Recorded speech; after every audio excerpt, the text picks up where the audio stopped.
I've titled this little talk, The Trump Card. Now in politics, we can always expect the unexpected. And the world was certainly taken by surprise when Donald Trump won the American presidential election. Now in politics, we are taken by surprise, but in prophecy, we have certainty.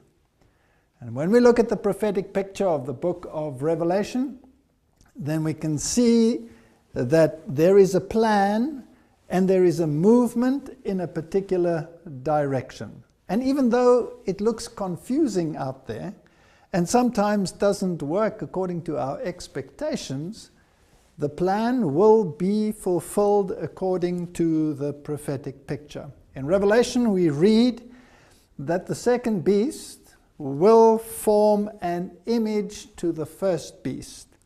Now, the first beast was identified by the Protestant world as the papal system, and the second beast was looked at in the Protestant context, and Wesley in his time expected that it would soon appear. And the only one that fulfills all the criteria of the second beast is the United States of America, that would make an image to the first beast.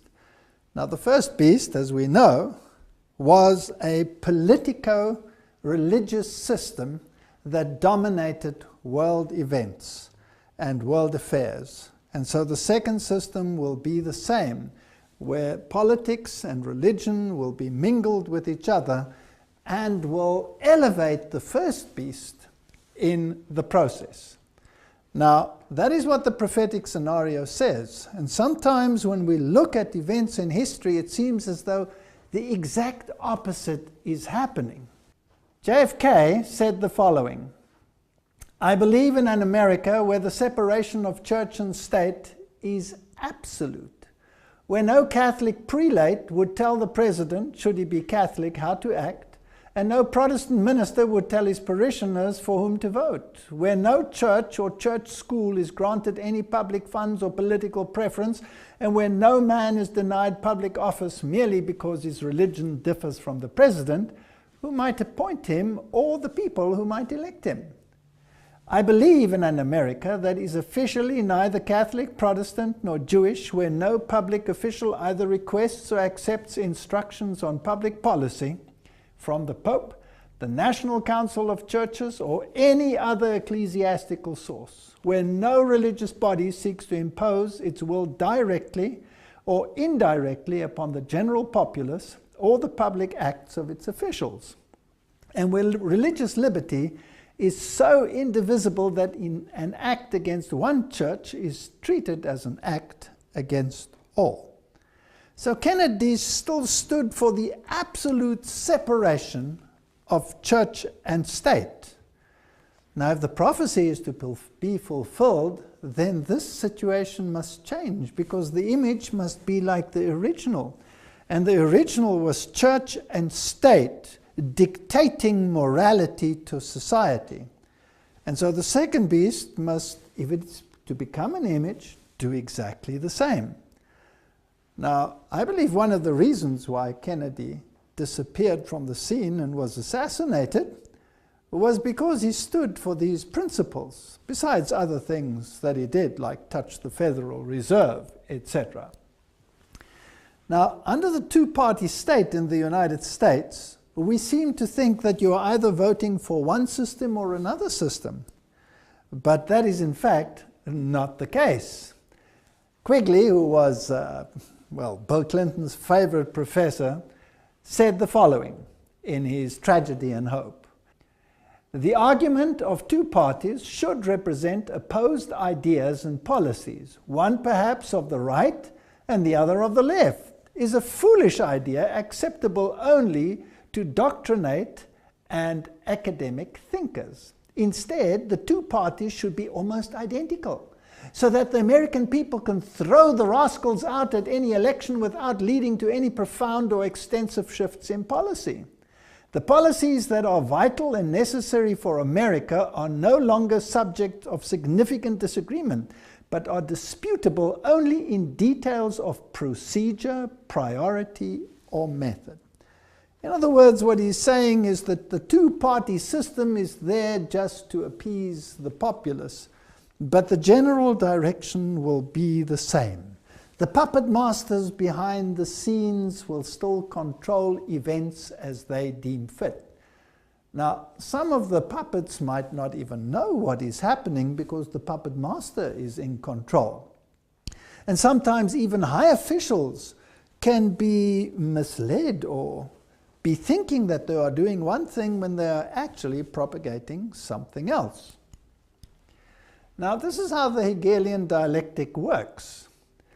If we have a look at a definition, it says it's a framework for guiding thoughts and actions into conflicts that lead to synthetic solutions which can only be introduced once those being manipulated take a side that will advance the predetermined agenda. So there's controlled opposition, problem, reaction, solution. Now, this has been used for millennia in the political sphere. You create the crisis to induce the change, to bring about the direction that you really want everyone to go. But you have to swing the general mindset in a particular direction in order to get there. Now, let's assume you want a particular religious agenda to be instituted, and you know that secular society will not fall for that idea. Then you can bring in this dialectic and bring in an opposing view, bring in an opposite view which becomes totally unacceptable to the general populace, forcing them in a direction where they will eventually embrace that which you wanted all along, but had they remained middle of the road, they would never have accepted such a solution. So this is a method of mind control, mass mind control. Now, when we look at the Obama legacy, then this becomes apparent. He's the one who said Trump is unfit to serve as president. And Donald Trump was using all the failures of the past administration to highlight his points. I mean, if you look at the entire world, it's in chaos. Refugees are streaming in all over, bombs are exploding, ISIS is out of control, and all of these issues play on the minds of people and is herding them in a particular direction where they want to ensconce themselves and protect themselves from these waves of evil that are rolling in upon society, and then perhaps doing exactly that which prophecy said they would do, which they would not normally have done had the circumstances been different. So what is the legacy of Obama and Hillary Clinton? Well, it is a liberal agenda. We have seen so many changes in society and so many laws being brought in where, well, a Christian morality seems to be decimated, nothing left of it, so that those that have a Christian ethic would want to scream out and say, we have to change this world. It can no longer carry on like this. And this is exactly what you do. You swing the pendulum to absolute liberalism in every sphere, and then you let it go and let it swing to the other side so that you can get exactly what you want and what prophecy predicts. Obama is the one who said the future must not belong to those who slander the Prophet of Islam. Now, if you look at the web pages, there's so much conjecture as to whether the man was perhaps a clandestine Muslim. And there are pictures of his ring, which tends to be Islamic, and there are pictures of him in Islamic dress, and many, many statements to this effect. And if you look at the administration, many high officials are of the Muslim faith. So it seems as if America was being taken away from its Christian roots and swung in another direction. But prophecy said that the second beast, the United States of America, would implement legislation that would further the first beast, which is Catholicism. And therefore it must be a Christian nation bringing about Christian legislation. And here you had Obama taking the mindset in a totally opposite direction. This is a brilliant Hegelian dialectic. Whether he knew about what he was doing, whether he did it consciously, or whether he did it subconsciously is irrelevant. The fact of the matter is, this is what has happened. I believe, of course, that the insider elite is pretty clued up as to what the agenda is, but nevertheless, one can leave open the option that they might have done it unknowingly.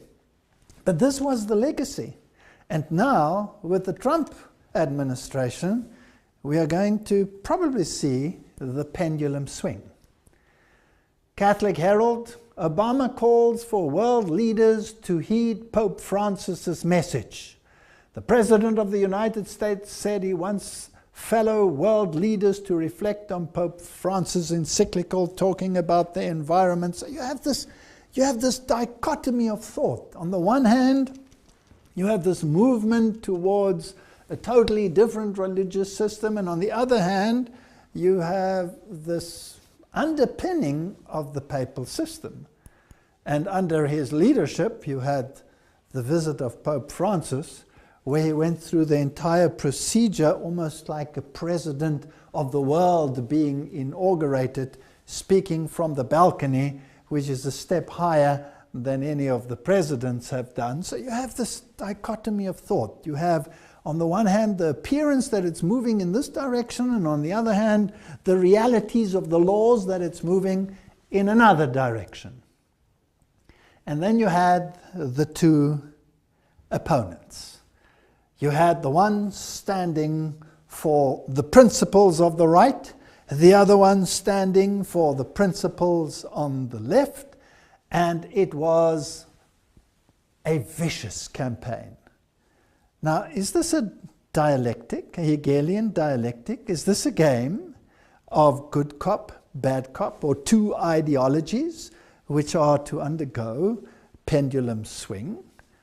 Well, let's have a look at some of the facts without judging any of the individuals and see whether we can come up with some form of conclusion.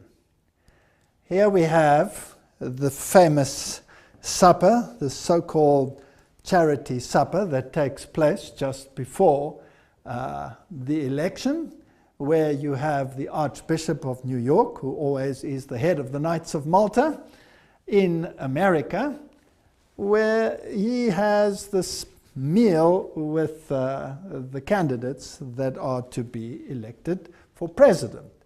And you can see the jovial nature. This is church and state at its best.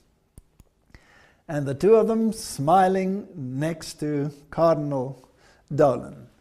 Now it's interesting when you look at the actions of these individuals, you also get this idea of this dialectic. I mean, if you take the Cardinal, for example, the papacy will make one statement, a very conservative statement, let's say with regard to whatever, lifestyle choices or contraception. The papacy will make one statement, and the people who are supposed to live it out will do exactly the opposite. So you're confused. You're thinking, why are the Jesuits and the Knights of Malta doing the exact opposite of what the papacy has just proclaimed? Why do you have this dichotomy of thought? Well, you see, in this thinking, there's this yin-yang aspect. The white aspect and the black aspect, well, they augment each other. The one cannot exist without the other, so they say, in this yin-yang philosophy. So even within the ranks of the church, you have this dichotomy of thought. Now, the two candidates, as we will see, fit the bill in every single aspect. If you go to the web pages and you look at the bloodlines of the American presidents, then it is a known fact that all the presidents that have well, reigned in the United States have all been related. So let's have a look at what the media has to say. If all presidents are related, which of the 2017 candidates will be the next president? As it turns out, both Trump and Hillary Clinton are related to John of Gaunt, a 14th century royal. Gaunt was the first Duke of Lancaster, who was the son of King Edward III. According to MyHeritage, Trump is related through his mother, Mary Ann McLeod, back to his 17th grandfather, John Beaufort, while Clinton is related through her father and the Rodham family back to the 17th great-grandmother, Joan Beaufort. The two candidates are 19th cousins, and so they both have the right bloodlines to continue this lineage. Now, that's another story as to why they should all be related, and it's fascinating that the Bible doesn't speak about the presidents of the world, it speaks about the kings of the world. And it really, over the course of history, hasn't mattered which of the candidates has won, because the candidates have always both been in the same bloodlines. Here are the American presidential bloodlines. Here's another page that explains this. Did you know all 44 US presidents have carried European royal bloodlines into office? 34 have been genetic descendants of just one person, Charlemagne, the brutal 8th century king of the Franks. Now, that's a fascinating story, because Charlemagne is, of course, the one who was crowned emperor of the Roman Empire, the new Roman Empire, and the Pope was crowning him whilst his kingdom was falling apart. So he's a symbol of this unity of the world under one leadership, the papacy. And then if we go to Edward III of England, in fact, the presidential candidates with the most royal genes has won every single American election. Now, it seems as if Trump and Hillary had exactly the same lineage, so it didn't really matter which one of the two won. This information comes from Burke's Peerage, which is the Bible of aristocratic genealogy based in London. Every presidential election in America since and including George Washington in 1789 to Bill Clinton has been won by the candidate with the most British and French royal genes. Of the 42 presidents to Clinton, 33 have been related to two people, Alfred the Great, King of England, and Charlemagne, the most famous monarch of France. So it goes on. 19 of them are related to England's Edward III, and has 2,000 blood connections to Prince Charles. The same goes with the banking families in America. George Bush and Barbara Bush are from the same bloodline, the Pierce bloodline, which changed its name from Percy when it crossed the Atlantic. Percy is one of the aristocratic families of Britain to this day. They were involved in the gunpowder plot to blow up Parliament at the time of Guy Fawkes. Now that's even more fascinating, because that was a Jesuit plot to overthrow the Protestant government in the United States. So if all these bloodlines belong to these individuals that overthrew Protestantism, well, that would be an interesting plot for the puppet masters to work on behind the scenes. But we're just looking at the facts, so let's continue. The Mail online predicted or showed that The Simpsons predicted a Donald Trump presidency, and it didn't end well. Time travel episode from 2000 featured broke nation relied on aid from China. Now, as we have seen in some of the previous series that we have made, The Simpsons consist, well, the writers of The Simpsons are all probably insider individuals with more knowledge about what is going to happen in the world than most would deem possible. And as some candidates have said in the past, if something works out the way that it has worked out, it works out that way because it was planned that way. So there is that element, but there is also, of course, an element of of luck maybe involved as well.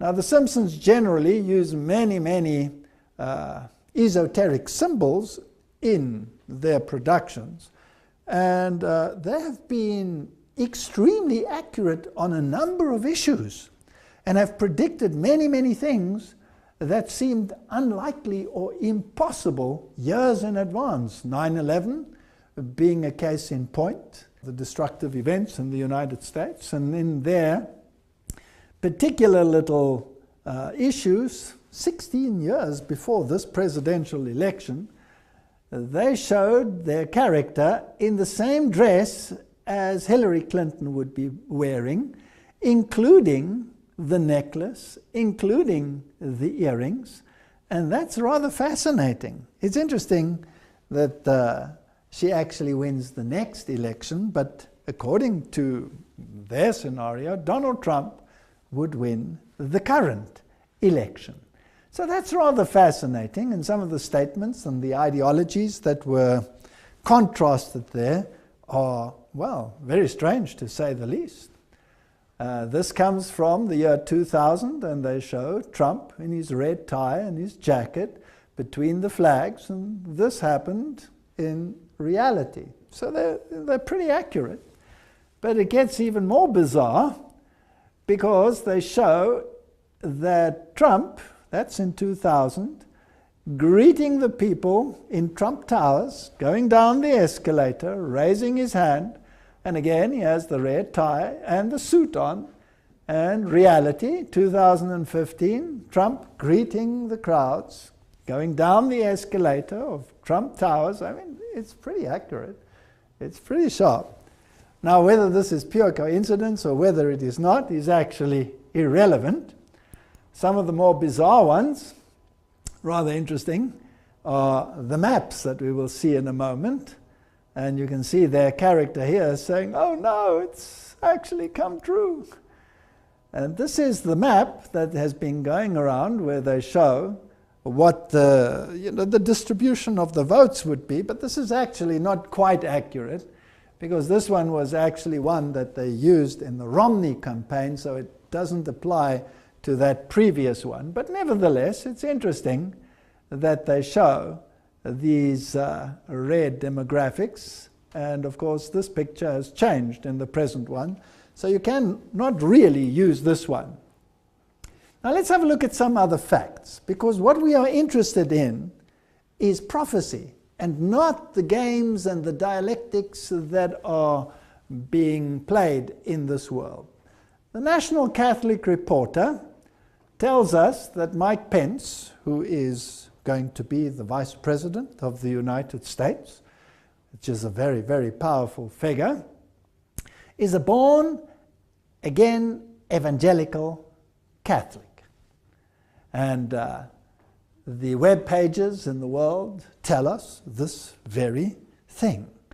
Now, that's somewhat of a misnomer, and a few years ago, that would not have been a possibility. To be a born-again evangelical Catholic would be considered an oxymoron. It would be impossible. In my youth, that would have been impossible. But the religious landscape has changed, and there's been such a merging of Catholicism and Protestantism that this contradiction in terms is today a common reality. So, a born-again evangelical Catholic. They say that he was a rather dedicated Catholic, Mike Pence. He was an altar boy and very dedicated. And what about Donald Trump? Well, Donald Trump attended an Ivy League school, so let's ask the Washington Post something about his background. When he was young, he went to the private Kew Forest School in Forest Hills, Queens, where his father, Frederick, a very wealthy real estate developer, was on the governing board. Behavior problems led Donald's exit from the school, at which point he was sent to New York Military Academy at the age of 13 by his parents, and who hoped the discipline of the school would channel his energy in a positive manner. He did well there and went to Fordham University, a Jesuit school in the Bronx. So Donald Trump tries to downplay his Fordham experience and rather to upplay his later experiences.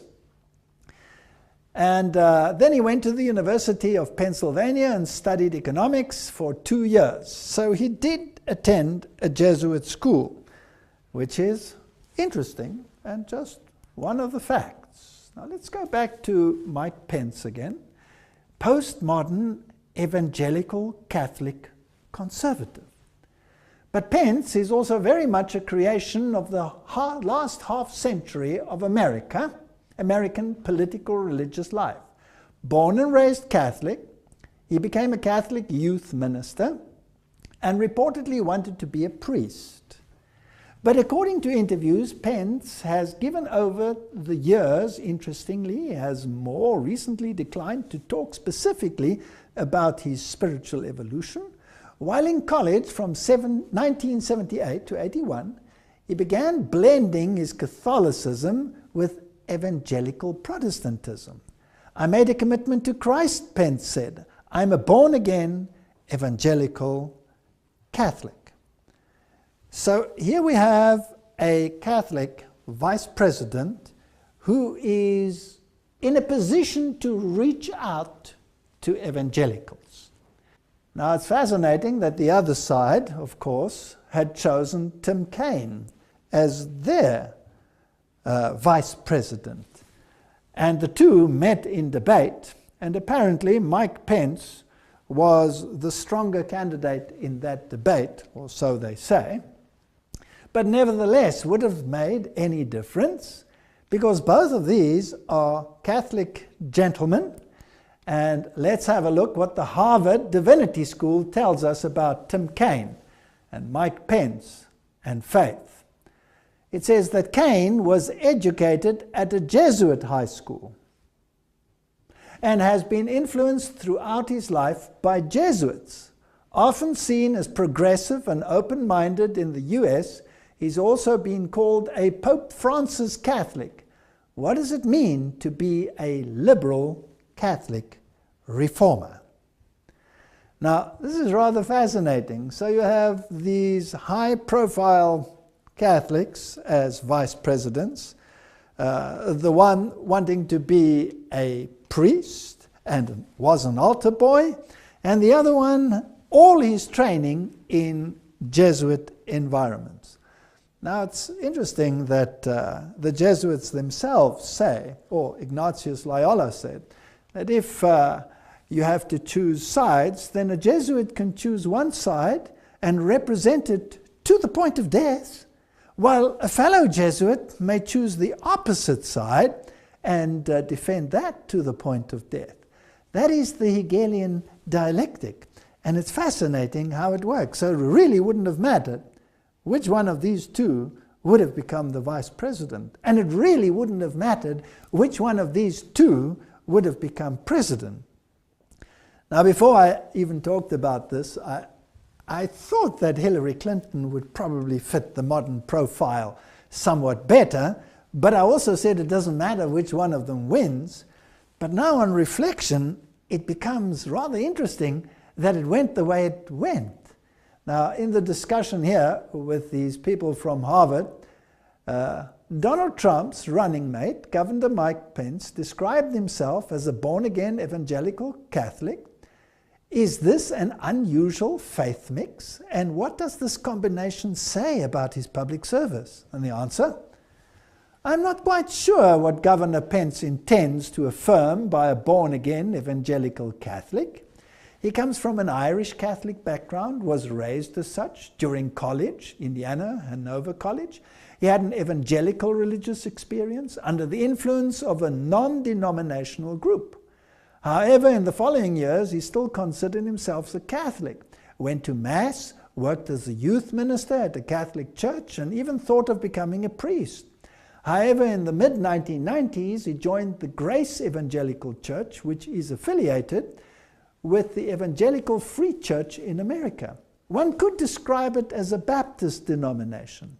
It was, however, the church to which he started to take his family in Indianapolis. At that time, he described himself as a Christian, conservative, Republican, in that order. In this description, the word Catholic was not present. So when we look at these two, they are both capable of fulfilling the prophetic agenda. Pope Francis calls for unity between evangelicals, Catholics, and he said that division is the work of the devil. So they had to be brought together. So Pence is actually the perfect one, because he is both Catholic and evangelical and can bring them together. Pope Francis has called for unity amongst evangelicals, Catholics, and Christians from other denominations, emphasizing that we are one in Christ and warning that division between the groups is the work of the devil. The division is the work of the father of lies, the father of discord, who does everything possible to keep us divided, Francis said in a video message to a gathering sponsored by the John 17 movement. Now, the John 17 movement was a movement to gather all the evangelicals under one umbrella, under the papacy, or together with the papacy. Charisma News gives a very interesting insight. It tells us that Kenneth Copeland laid hands on Donald Trump and prayed over him. This is fascinating. Well, Charisma News is a very prominent journal. Earlier this month, we reported how Paula White set up an invitation-only meeting between the Republican presidential candidate Donald Trump and evangelical pastors. That meeting happened this week, and plenty of Pentecostals were there to lay hands on the billionaire, make declarations of his life, and pray. Beyond Paula White, also present were Kenneth and Gloria Copeland, and then another whole host of very prominent evangelical leaders. Where is this heading towards? Are we heading towards a union of church and state? Now, what is Donald Trump? Well, let's have a look. Religious News Services says, is Donald Trump now a born-again Christian? And when I read what the journal Christianity Today had to say about Donald Trump, about his remarks and his anti-woman statements and his wild statements, then they were, well, less than pleased, it seems. And now, afterwards, they're all scattering and trying to come together on these issues. Donald Trump has described himself as a Presbyterian and Protestant, a Sunday church person, which is very fascinating, and a collector of Bibles. Now, the presumptive Republican presidential nominee reportedly can add born-again Christian to that list too, according to one of the members of Trump's new evangelical advisory board. So here you have a Sunday-keeping Protestant. Now, if you're going to reach out to the religious community and bring them together, wouldn't it be interesting if the Protestant reaches out to the Catholics and the Catholics reaches out to the Protestants? Then you would have a perfect mix. But I found this rather interesting, and an interesting mix, because by some of his statements, it is hard to imagine that all of this is, perfect truth. Now, this was the statement that Donald Trump made to the Catholic world. Catholics are an important part of the American story. America has been strengthened by hardworking Catholics. From New York to California, the Catholic story is truly unique, and it's a great story. From marching for civil rights to educating millions of children, serving the poor, and helping define the pro-life movement, clergy and lay Catholics across the country have made countless contributions to the American success and the American success story. Washington politicians have been hostile to the church. They have been hostile to Catholics. They have been hostile to the members of Catholicism. My administration will stand side by side with the American Catholics to promote the values we all share as Christians and Americans. God bless you. God bless the United States of America. We will make America great again. So there you have Donald Trump reaching out to the Catholic community. A Protestant, born again Protestant. On the other hand, you have Mike Pence, who said, I'm a Christian, conservative, and Republican in that order, and left out the little fact that he was thoroughly Catholic.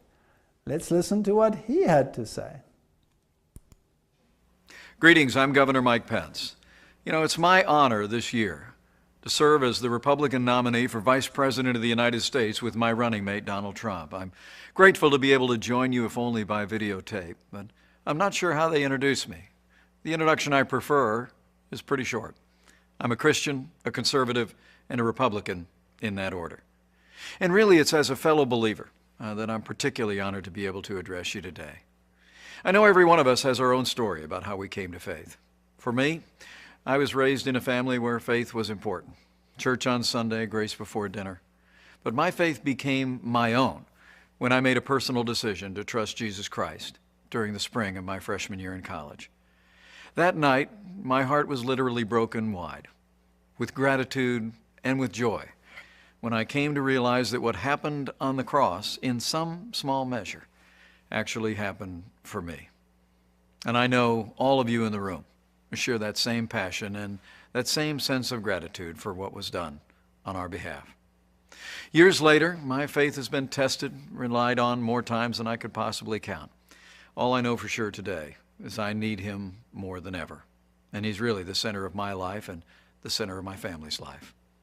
You know, God's love really eclipses our failings, and as always, he's been a source of renewal and strengthening for this nation and for people of faith throughout our history. In these troubled times, I believe we stand at a turning point, when those who cherish faith, those who cherish freedom, those who cherish the sanctity of life and all the liberties enshrined in our Constitution should step forward and heed the call to action. I joined Donald Trump on the Republican ticket because I believe he has the right leadership and the right vision to make America great again. President Donald Trump will appoint justices to the Supreme Court who will uphold our Constitution and the rights of the unborn. Donald Trump will also sign into law legislation that will free up the voices of faith all across this country by repealing what's come to be known as the Johnson Amendment. The Johnson Amendment's literally been on the books since the 1950s, and it essentially threatens tax-exempt organizations and churches with losing their tax status if they speak out on important issues facing the nation from the pulpit. Donald Trump and I are both committed to work with renewed Republican majorities in the House and the Senate to repeal the Johnson Amendment once and for all. You know, the truth is that a careful study of American history has shown that the strength of our nation has come from our communities of faith. Throughout our history, it's been the voices of faith that more often than not have driven our nation to a more perfect union. It was the pulpits around the American founding that thundered against the tyranny of King George. It was the pulpits around America that spoke of the evils of slavery and brought an end to the scourge of slavery in America, even through a great civil conflict. And it was voices of faith and communities of faith that transformed our nation through the civil rights movement in our own lifetime, and we're a better nation for it. The choice today for all of us, though, could not be more clear. I've never seen a more dramatic choice in a national election in my lifetime. I truly do believe we're come to a time for choosing. And I think it's a time in the life of our nation when people who cherish life, when people who cherish our liberties, when people who cherish the great traditions that are enshrined in our Constitution should come together and support Donald Trump and our agenda to make America great again. In these troubled times at home and abroad, challenging times for American families, I'd like to encourage you to do one more thing, and that is to bow the head and bend the knee in the days that remain in this election. Pray for our country. But as you do so, please pray as Lincoln said was his prayer. Not so much that God would be on our side, but that we would be, in his words, on God's side. Because I truly do believe in my heart of hearts that what's been true for millennia is still true today. That if his people, who are called by his name, will humble themselves and pray, he'll again do as he's always done throughout the storied history of this nation. He'll hear from heaven, and he'll heal our land. This one nation, under God, indivisible, with liberty and justice for all. Thank you for giving me the opportunity to address you today. May God bless you, your families, this community of faith, your church, and may God continue to bless the United States of America. Would a speech like that make the pendulum swing to the other side? I think it could. Now, what if there was a catch to it that nobody can really see? They can only see the negatives and the legacy of liberalism at the present time and the disasters that go along with it. And here is this hope of the pendulum swinging to the other side and embracing this promise of a healed land and a healed society. But what if it has an arrow embedded in it? A new America. You heard him say that Trump was going to repeal the Johnson Amendment that muzzles pastors. During his acceptance speech, Trump thanked the evangelical community for their support, adding, "You have so much to contribute to our politics, yet our laws prevent you from speaking your minds from your own pulpits. An amendment pushed by Lyndon Johnson many years ago threatens religious institutions with the loss of their tax-exempt status if they openly advocate their political views. I'm going to work very hard to repeal that language and protect free speech for all Americans." Let me take you back to the beginning of this little talk. What did JFK say? I believe in an America where no pope and no Protestant prelate will tell the parishioners how to vote. And here we have a man who is saying that he will rescind the clause that makes it impossible for them to do so. Isn't this church and state coming together?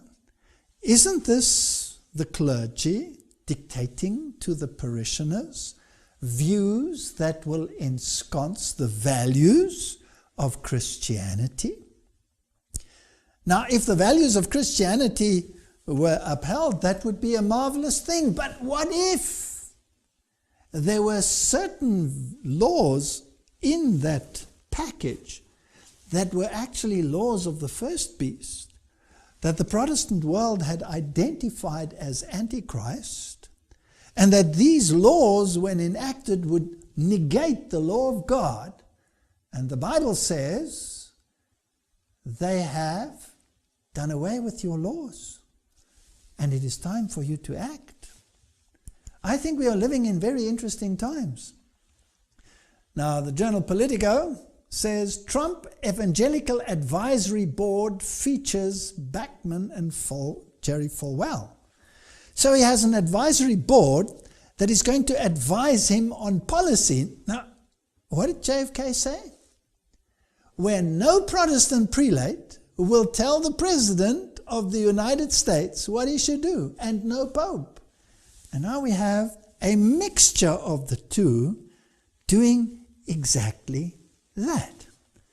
Now, will it favor the first beast, Catholicism? Let's have a look. Well, here is the full list of the board members as shared by the campaign. Now, we won't go through all of them, just highlight one or two of them and see where this leads us. There's Michelle Bachmann, former congresswoman, and there's Bernard, senior pastor and CEO of Christian Cultural Center. There's Mark Burns, Tim Clinton, and then there's Kenneth and Gloria Copeland. Now, these are very interesting people that have made some fascinating statements in the past, which are mind-boggling when you compare them with what the Bible has to say. And you have James Dobson, author, psychologist, and host of My Family Talk. Jerry Falwell, president of Liberty University. You had Ronnie Floyd and Jack Graham and many others. And you have Robert Jeffries and Davis Jeremiah and Richard Land and James MacDonald and Johnny Moore and Robert Morris. This is the full team. James Robinson, founder of Life Outreach International. Tony Suarez, Executive Vice President, National Hispanic Christian Leadership Conference. Jack Strag, Paula White, Tom Winters, Celia Yates. I mean, this is fascinating. And what did Donald Trump say about these people? He said, I have tremendous respect and admiration for this group, and I look forward to continuing to talk about the issues important to evangelicals and all Americans, and the common sense solutions I will implement when I am president. Donald Trump said of his list that included former Congresswoman Michelle Bachmann. Now, let's have a look at just one or two on that list. In 2014, a group of evangelicals was taken to the Vatican by Tony Palmer, who is now deceased, and there they were to embrace each other so that the evangelicals and the Catholics could come together again. It was on that occasion, or just prior to that, where the Pope had sent a message to Kenneth Copeland, and Kenneth Copeland had blessed the Pope while speaking in tongues. And there were many other evangelical leaders there that also embraced the papal message that was sent to them. Pope Francis met televangelist Kenneth Copeland and James Robinson. Now, both of those are on the list. So this is rather fascinating. These people went to Rome to discuss the reunification, and this event is going to be very prominent and public in the year 2017, when the Lutheran world celebrates its 500th centennial of the Protestant Reformation. So these are the issues of the day. The Christian Post says megachurch pastor Jack Graham ready to champion Donald Trump after meeting with 900 evangelicals. Now, he's also one of those that went to the Pope. Former Southern Baptist Convention president and megachurch pastor Jack Graham says that he is ready to champion Donald Trump after attending the meeting between the presumptive Republican nominee and over 900 evangelical pastors and activists in New York City on Tuesday. These people are, on the one hand, now the advisors to the president, and to bring about this change, this making America great again. And on the other hand, they are the ones who are negotiating with the papacy for reunification. In fact, that is exactly what Donald Trump vowed to do. Donald Trump vowed to close the gap between church and state, according to Time. And it states that the GOP presidential nominee has tripled down with one base of political support that has steadfastly remained with him: white evangelical voters, by promising to dismantle the laws that separate church and state in America. Now, it's fascinating what he said on the issue. And if you look what happened to religion, if you look at what's happening to Christianity, and you look at the number of people going to the churches, and the evangelicals know this also, it's not on this kind of climb, it's on this kind of a climb of slow and steady in the wrong direction, Trump said. A lot of it has to do with the fact that you've been silenced. You've been silenced like a child has been silenced. You have a chance to do something that will be earth-shaking, he said. I literally mean it, earth-shaking. You've got to get your people out to vote. Now, if this is what Donald Trump promised, then he is promising precisely what the Bible said would happen. An earth-shaking event that will induce God to intervene in human affairs. It's interesting that both Donald Trump and Pence said that they cherished the Sunday because that was part of their heritage and that is what they remember of their childhood. Now, the Lord's Day Alliance in the Boston Globe said the following: The Lord's Day Alliance, founded by 6 major Protestant denominations in 1888. I find these dates so fascinating. Spent a century fighting to force industrialists to give workers time to attend religious services, and later to protect the blue laws. Those are the ones that bring in Sunday legislation. But little by little, drinking, sporting, shopping became permissible on Sundays.